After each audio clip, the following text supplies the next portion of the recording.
Davis Way in 3, 2, 1. What up, though? What's going on, Davis Way? How you Man. been, man? Oh, been good. You been good? Been good, yeah. You been good, man. What's I've heard you into producing, right? Yes. How long you been producing?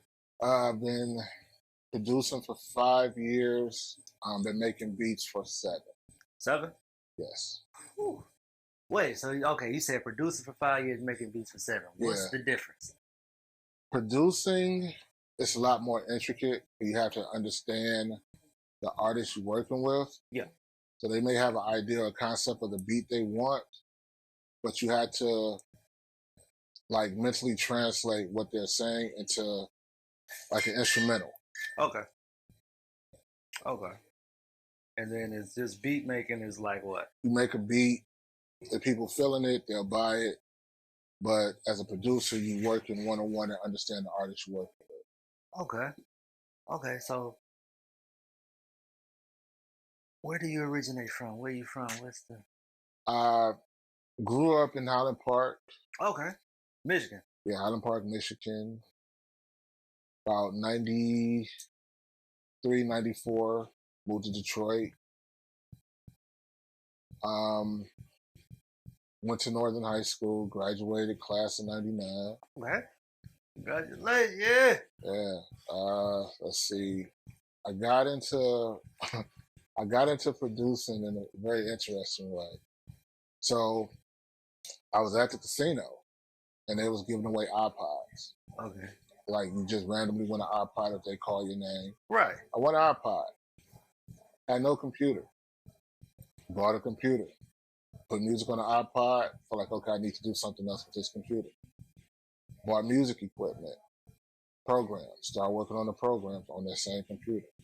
And I started making beats. And probably, like I said, a few years after making beats, then it's like, okay, I want to take this seriously. So I trademarked my name, copywritten the beats I felt like was really dope enough for artists to want to be on, and went from there. Okay. And you said that was, you said what, 99? No, it was like I started producing in 2017. You started producing in 2017. Yeah.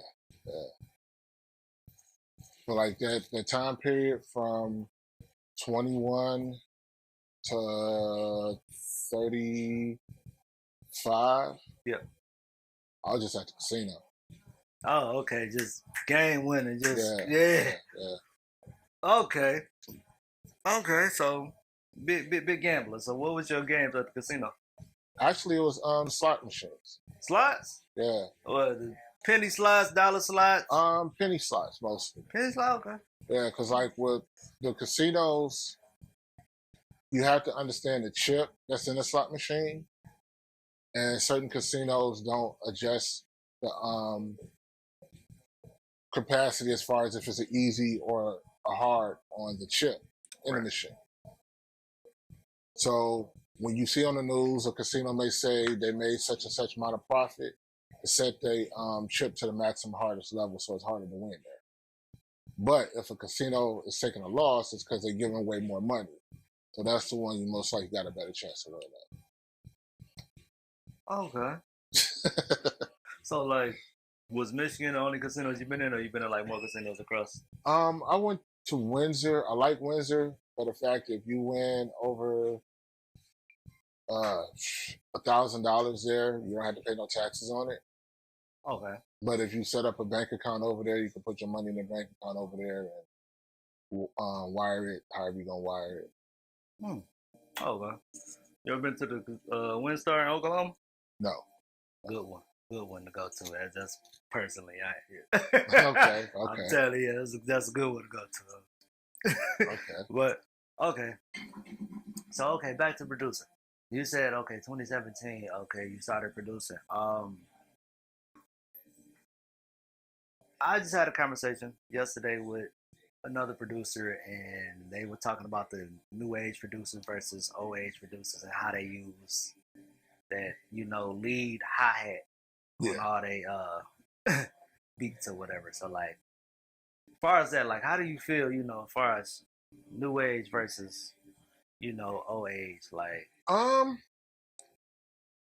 if you produced in the older age of production, everything now will come a lot quicker to you. Because with it being digital, you can record your own original sounds and use them. You don't have to worry as much about sampling as much, like say, depending on what level of production you're trying to get to. And a lot of times, the equipment, when you have a beat set, you got to carry the equipment. Now you got a USB, you have, like, say, over 200 beats on there. But before, you had to do all those beat sets live. right. Okay. Right. Okay. Wait, you said before, so you had to got a USB. So before it was like what? Like what was it? Floppy disk. Okay, floppy disk. Yeah. You had to So save all your beats on the floppy disk. Or a cassette okay. tape, depending on how far back you want to produce it. Okay. Okay. So what? I heard that I was watching. What was I watching?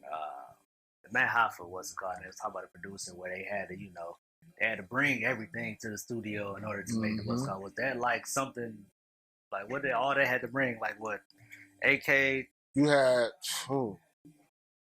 you had to bring whatever you was producing on, whether it was an MPC or machine. You had to bring the wires for it because, like I say, a lot of studios didn't have the equipment,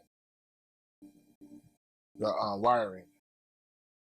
If you had to bring converter equipment, you had to have that.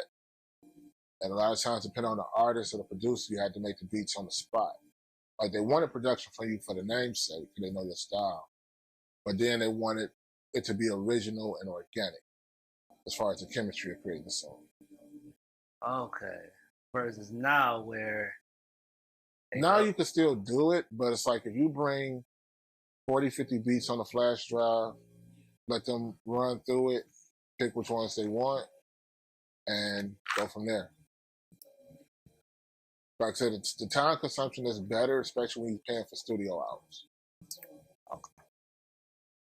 Okay. Okay.